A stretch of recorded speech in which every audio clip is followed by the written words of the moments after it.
What's up, guys? Mike here, and of course, we are at the much anticipated draft grades. Yes, I actually sat through all 253 picks of the NFL draft for the first time ever, and that is some tiring shit, man. Usually I watch about the first maybe four and a half. Usually I end up calling it quits sometime around round five. But this year decided I was going to grade every single pick so I can give a clear overall draft grade to every player. Um, so just before I get into it, of course, if you want to check for your specific team only, there are going to be timestamps in the description below. But holy shit, man. About 2 or 3 hours into day three, I had to get up and just go for a nice long walk, about 2 hours in. A nice hour-long walk, come back, and then I had it on pause, just watched all the picks. And of course, watching on NFL Networks is not easy because they announce picks during commercial breaks, so you're literally just staring at the screen the whole time. It gets very tiring and very draining. So this is based off of where I had the player ranked, where they went, and then based on value and need. There are players, obviously, that were picked that I don't know because I didn't scout them or whatever reason. Only in special circumstances where they graded anything other than a C. You know, I'll explain it a little bit more when that circumstance comes up. So, without further ado, let's get into this. We've got the Cleveland Browns. They had the number one pick, so we might as well start with the AFC North and them first. Obviously, let's go first round pick. Myles Garrett, number one pick, number one player on the board. A+, they didn't fuck it up. Let's move on.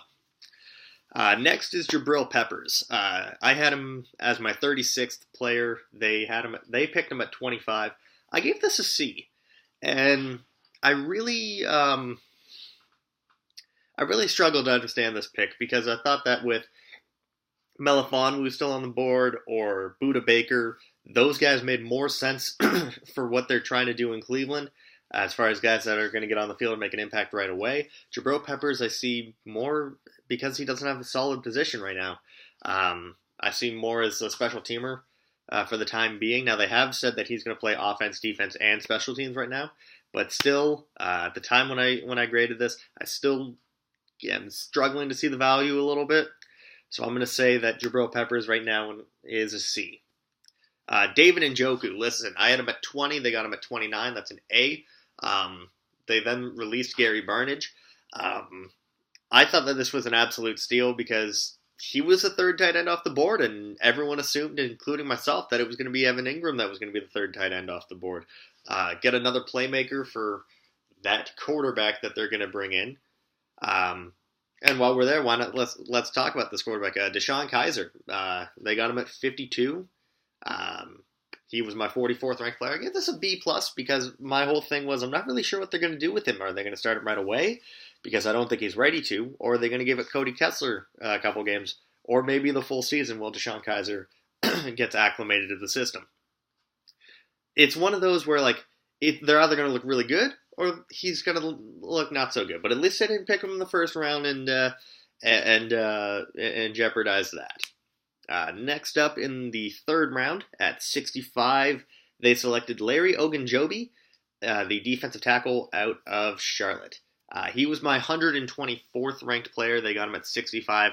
I graded this as a reach. I graded this as a big reach. I still had higher rated defensive linemen on the board, which is why that this is graded so low. This is a C overall. There were names like Caleb Brantley, who obviously had off-field issues. Montravius Adams, there was Jaleel Johnson. There were better names still available, and I just did not really see the value in this, so I gave it a C. 126, they picked Howard Wilson, the corner out of Houston. He was my 156th ranked player, but when you're getting in the fourth round, reaching on someone by 30 picks is not really much of a reach. It fit a nice need, and I gave it a B. I think that he can immediately come in and make an impact on defense, whether he's in the nickel, maybe as a dime defensive back. I think that he's got a place and he can make an impact year one. Roderick Johnson out of Florida State, the left tackle, goes 160. I had him graded as 135. Now, he does have some technique issues, and hopefully being around that offensive line where they've got Joe Thomas, they've got Batonio, they've got all these really good offensive linemen, they can help him fix that, which is why I gave it a B+.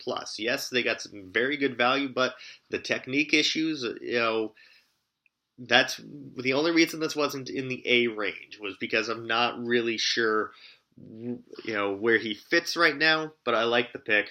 I gave it a B+. Caleb Brantley at 185. He was my 26th ranked player. Obviously, there was the off-field incident. There was an assault charge against him within the last week or so. So that's the only thing keeping this from being an A+. I gave it an A. I like the value. I like the fit. But I need to wait for that off-field issue to get cleared up.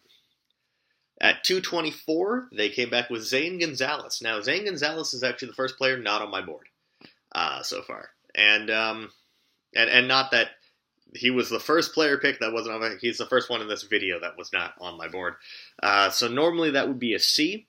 But if you're drafting a kicker at all, you know that there's an issue with your existing kicker. I had to Google who their kicker was, and it's Cody Parkey. I'm an Eagles fan. I know that Cody Parkey played for the Eagles. He's shit. All right, so even though he's not on my board, normally I would go with a C grade because either it's going to work or it's not. I ended up giving this a A- because their kicker sucked so bad, and Zane Gonzalez was considered by draft experts, I had to look this up, the best kicker in this draft class.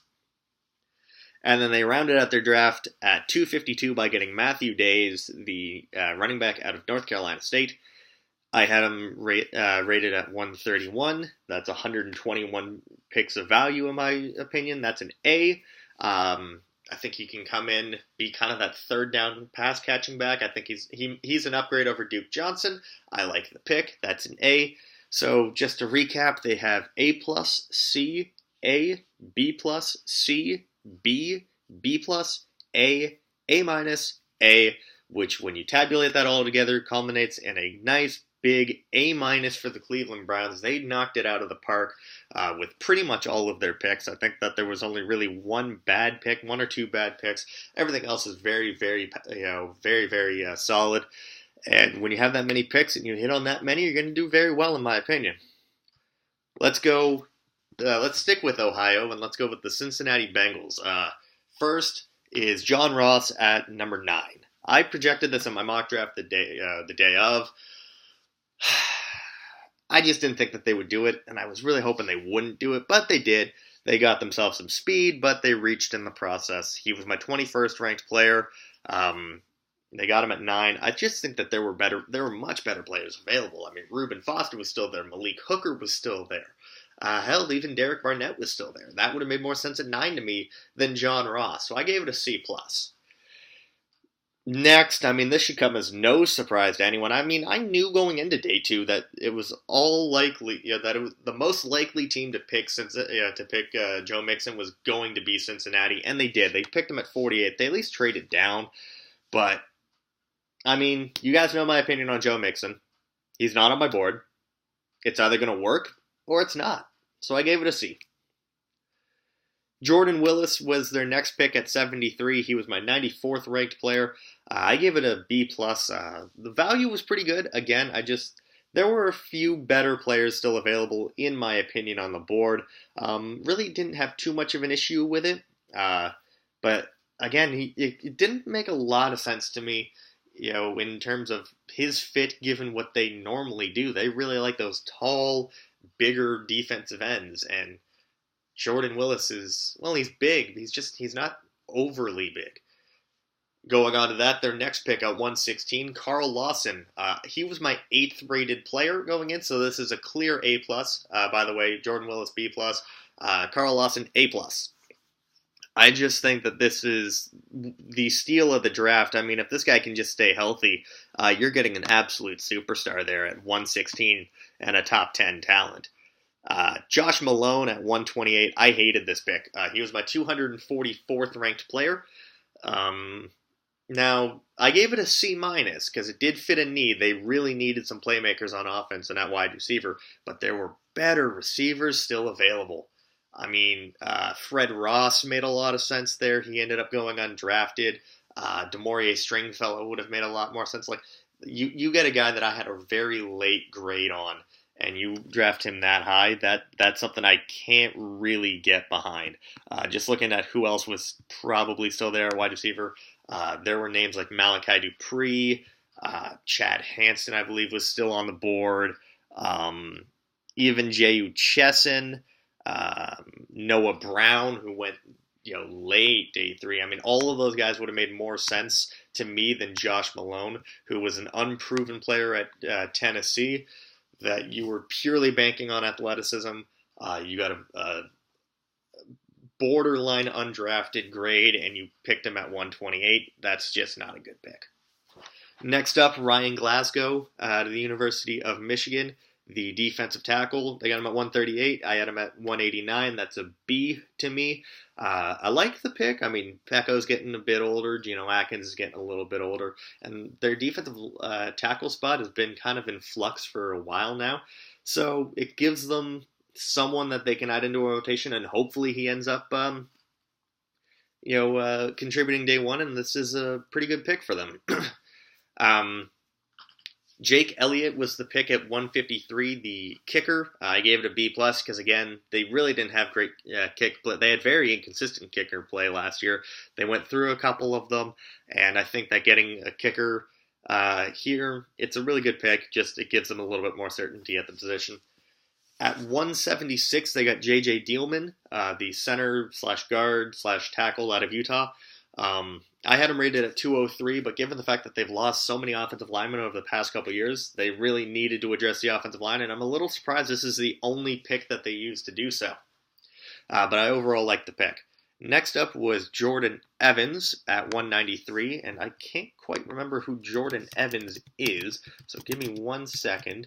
He is a linebacker out of Oklahoma, and they drafted him at 193, and I was going to grade this fairly. I was going to give it a C like I would do for a guy who's normally not on my board, but I Googled the prospective boards of Matt Miller, as well as a couple of other draft experts, and no one had heard of him. He wasn't on any of their boards, so getting him at 193, I had to give this a D+. I mean, if you're drafting guys that no one knows, 193, I can't give you just a regular, it might work, it might not. Next up, Brandon Wilson, the running back from Houston. Again, not on my board, so this is a C. Again, I guess they wanted to insulate the pick of Joe Mixon by just getting another running back, just in case Mixon fucks it all up. And you know what? I can respect that, so I give that a C. And last, they finished it off at 251 with Mason Schreck. And again, some of these guys I am going to have to Google as I'm doing this. I can't quite remember who he was. I know he was a tight end. He was a tight end out of the University of Buffalo. I mean, camp body or a special teamer. At 251, do these picks really matter that much? Not really. I gave it a C. So to recap Cincinnati's grades, you have C+, C, B+, A+, C-, B, B+, B+ again, D+, C, C. Tabulate that all together. That is a overall grade of a C for them. Really kind of fell flat. I expected a little bit more from the front office of the Bengals this year. Next up, the Baltimore Ravens. I hated their first 2 picks. Let's get into this. At 16, Marlon Humphrey. I had him ranked at 42. They picked him at 16. I give that a C-. There were better corners available. Quincy Wilson. Even if you wanted to take a chance on Sidney Jones, I would have been fine with that. Gary and Conley, maybe. I know that they don't really value off the field issues. And they have their reasons, but that's okay. I mean, looking at the board, though, I mean, Kevin King, if you want to take a chance on Chidobe Awuzie, Adoree Jackson hadn't gone yet. Trey White hadn't gone yet. I mean, those are all guys that probably could have gone round 1. Even if you wanted to go Kevin King, who I felt was a bit raw and wasn't going to be worth the pick, I felt they were more worth the pick than Marlon Humphrey, who was my number 7 corner. Even Chidobe Awuzie was 8, Adoree Jackson was 9, but I felt that they fit the system better than Marlon Humphrey. But Ozzy's going to pick an Alabama boy, and Yeah, I really didn't like this pick. Next up, Tyus Bowser at 47. I had him graded at 127. So you get him in mid-second round when he's graded as a day 3 player. That's an automatic D minus. I mean, that's a bad reach, guys. That you reached by several rounds, and yeah, I don't understand it, especially on day 2 when there's again such great value still available. Carl Lawson, I believe Ryan Anderson was available at that point. Tim Williams, who they picked later in the draft, I'll get into that in a minute. But you could have picked him there, and that would have been a better pick. I don't like the pick. I don't like Bowser's future as an NFL player, anyways. I think he's too small, and I think he's a one-trick pony. I don't get it. Moving on, Chris Wormley out of the University of Michigan, an interior defensive lineman, so a 3-4 defensive end in this situation. Thought it was a great pick. He was ranked 73rd. They got him at 74. I gave it an A-. I like the pick. I like the fit, everything. They got rid of Timmy Jernigan, sent him to the Eagles. Here's your Timmy Jernigan replacement, and I think he's better than Timmy Jernigan. So I like the pick. I gave it an A-. Next up, dead on value. Tim Williams, ranked as my 78th ranked player. I thought he struggled a little bit at the combine. Showed he had some athleticism issues. He showed up really lean to the combine too. So he dropped from kind of that top 50 into the top 80 for me. They got him right at 78. I gave it an A-. I like the pick. I love this pick way more than I love Tyus Bowser, as I said earlier. At 122, they came back and got Nico Siragusa, the guard out of San Diego State. No relation to Tony Siragusa, the former defensive tackle out of Baltimore. Again, I really like the pick. Thought that this was interesting because I didn't really think it was a huge need at guard. But I think that he's a nice rotation player on the offensive line, a nice first guy off the bench if need be for an injury. I love the pick. I gave it a B-. I think he will probably get some playing time this year. I think he's a really good player. Jermaine Illuminor, I hope I'm pronouncing that right, at 159 out of Texas A&M. A lot of people think he's going to play guard at the next level because he's only 6'3", but he's extremely raw. He's only had a couple. I think they said he's only played 2 years of football or 2 or 3 years of football, and I had him at 187. I thought he was again a little bit raw, needed some honing, but he can be your future right tackle if you develop him properly and replace what Ricky Wagner was. So I gave it a B+. And then they finished off their draft by drafting Chuck Clark at 186. I hadn't heard of him. He's a defensive back from Virginia Tech.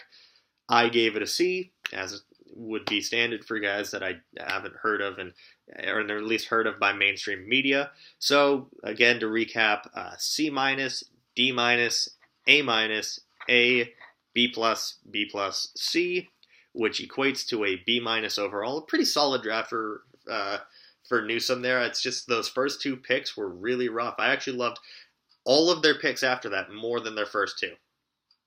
And we're going to finish off the AFC North by going with the Pittsburgh Steelers. At 30, TJ Watt. Now, this depends on where they're going to put him. If they're going to put him as a pass rusher, again, not really a fan of it, because at 30, again, I think that there were better players available at edge. When you think of Derek Rivers, Ryan Anderson. I had TJ Watt higher than these guys, but I thought that if you were looking for a pure pass rusher, then I would go with the more certain thing than TJ Watt, who's had some surgeries and is more of that inside linebacker, outside linebacker tweener. It gave me some pause. Moving on to their next pick at 62, they got Juju Smith-Schuster, who I had rated, as I am totally fucking up when it comes to getting the screen set up properly. Yeah, they picked him at 62. I had him graded at 105. Again, I really wasn't sold on Juju Smith-Schuster. I thought that, again, better receivers still on the board. Just looking at some of the guys that were around that value, you're looking at, again, Amara Darboh, Isaiah Ford, Josh Reynolds, Chad Hansen, Ardarius Stewart. All of these guys were still available there, and I thought that it was a reach. So I gave it a B-. I liked it. It makes me wonder what they're going to do with some of those receivers already on roster, like Martavis Bryant.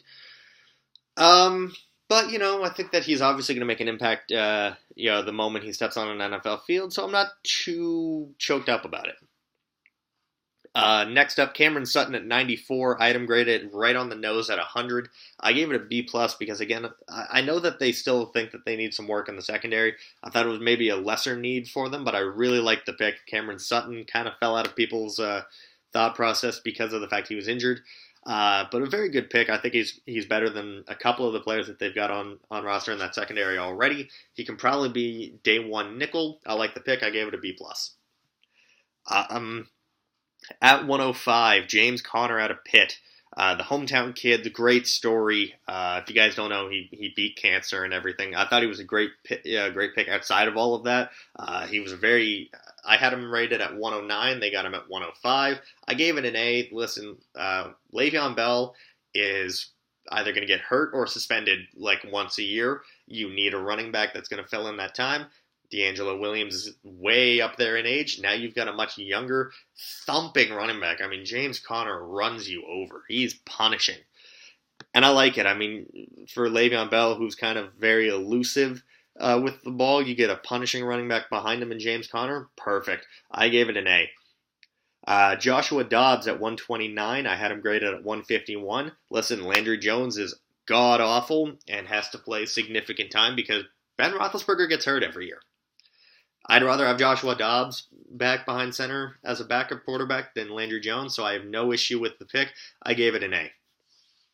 They came back at 173. They got cornerback out of Utah, Brian Allen. I gave it a B+.